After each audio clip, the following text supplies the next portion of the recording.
5 years ago, a normal paycheck felt like enough. You could cover rent, grab food without checking prices, maybe save a little at the end of the month. Today, you earn more, maybe significantly more, and somehow you feel poorer, and you can't fully explain why. It's not because you started eating out more. It's not because you got reckless. You didn't do anything different. The math just stopped working, and nobody sent you a memo. But here's the thing.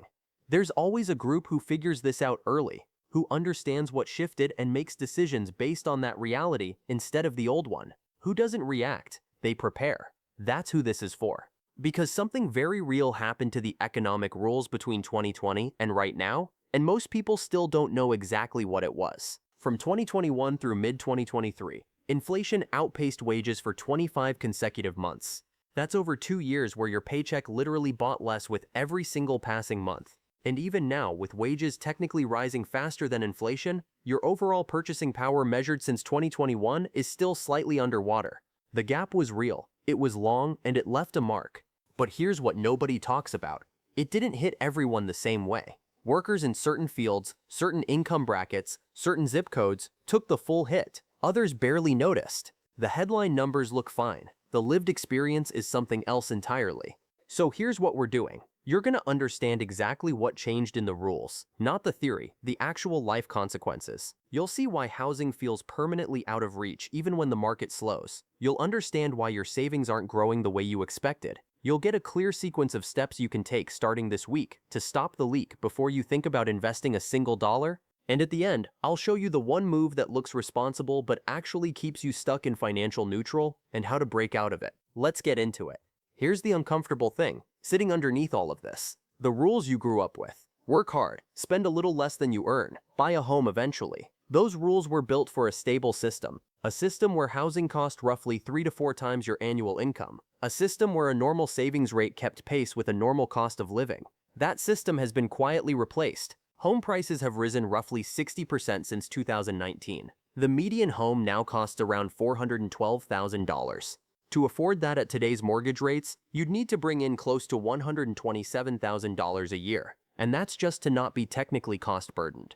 Right now, nearly 75% of American households cannot afford a median-priced new home. That's not a housing shortage story. That's a math story. The math changed. Rent didn't sit still either. Median gross rent crossed $1,487 a month in 2024.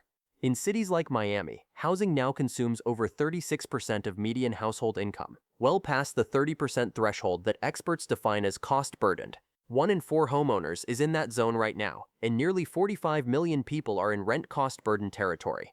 Here's what that looks like in practice. You're spending more on your fixed costs than you planned. That leaves less for savings. Savings stay thin, and then the other shoe drops. Total credit card debt in the US hit $1.8 trillion at the end of 2025, a record high. The average balance for someone carrying debt is around $6,500. And the average interest rate on those balances? Over 21%. 1 in 3 Americans is now paying more in credit card interest than they're putting into savings. This is not because people are careless. This is because 33% of cardholders say their debt comes from day-to-day expenses, groceries, utilities, the things that aren't optional. The debt isn't from vacations, it's from Tuesday. What this means for you is that if you're carrying any balance at 21% interest, every dollar you think you're saving is quietly being neutralized by what you're losing on the other side of the ledger. Paying 21% on debt while earning 4.5% on savings is a guaranteed loss. The order matters. The order matters enormously. Now here's where most people make the wrong turn. They see articles about investing. They hear about people who built wealth during volatile markets. And they think the problem is they haven't started investing yet. But that's not usually the first problem. The first problem is structural. And you fix structural problems in sequence. Think of it like a house with a slow water leak. You don't renovate the kitchen while the floor is rotting underneath. You fix the leak first. Then you build. So here's the actual sequence. What breaks first, second, and third, and how you address each one. The first thing to stabilize is your float. This is the money that sits between your last paycheck and your next one. If that gap is zero, or you're dipping into a credit card to cover it, you're operating without a cushion. One unexpected expense, a car repair, a medical bill, and you're in debt. Right now, more than 40% of Americans have no emergency fund at all. And of those who do, the median balance is only $500. That's not a cushion. That's one bad week away from crisis. Step 1. Build a $1,000 buffer. Not a 3-month fund, just $1,000 in a separate account. This single move changes your financial behavior immediately because you stop reacting to emergencies with debt. That changes the math. The second layer is high-interest debt. If you have credit card balances above 15%, those need to go before anything else. Not because of some abstract financial principle, because 21% compounding interest erodes faster than almost any investment grows. You cannot outinvest a 21% liability. Clear it, and you've just given yourself a guaranteed 21% return on every dollar you use to pay it down.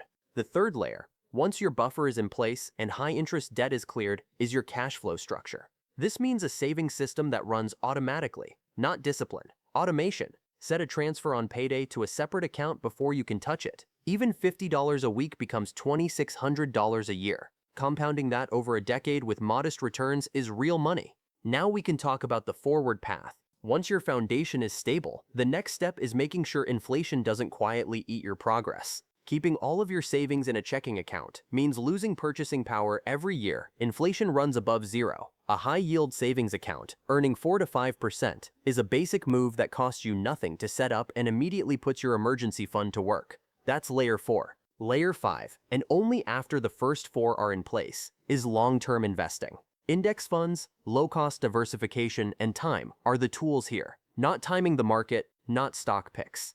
Time in the market. The research on this is overwhelming and consistent. People who invest consistently over long periods, regardless of economic cycles, do better than people who wait for the right moment. The right moment is when your foundation is solid. Here's how to think about this whole structure. You're building a seatbelt before you get in the car, insurance before the fire. You're not doing it because something bad is definitely coming. You're doing it because when something comes, and something always comes, you want to be the person who absorbs it instead of the person who gets knocked over by it. The people who come through economic disruptions best aren't the ones who predicted them. They're the ones who were already stable when they arrived. Most people are so focused on the top of this stack, investing, markets, returns, that they skip the bottom layers entirely. And then when something shifts, they have no foundation to stand on. The part worth watching next is what happens to all of this when your fixed costs keep rising and your income doesn't keep pace. That's the slow squeeze, and the first place it usually shows up is in retirement. That's the conversation we need to have next. If this clicked for you, subscribe so you don't miss the next one. Drop a comment. Which layer are you working on right now? Quick disclaimer. This is educational content, not financial advice. Your situation is specific to you. Do your own research and talk to a professional if you need personalized guidance.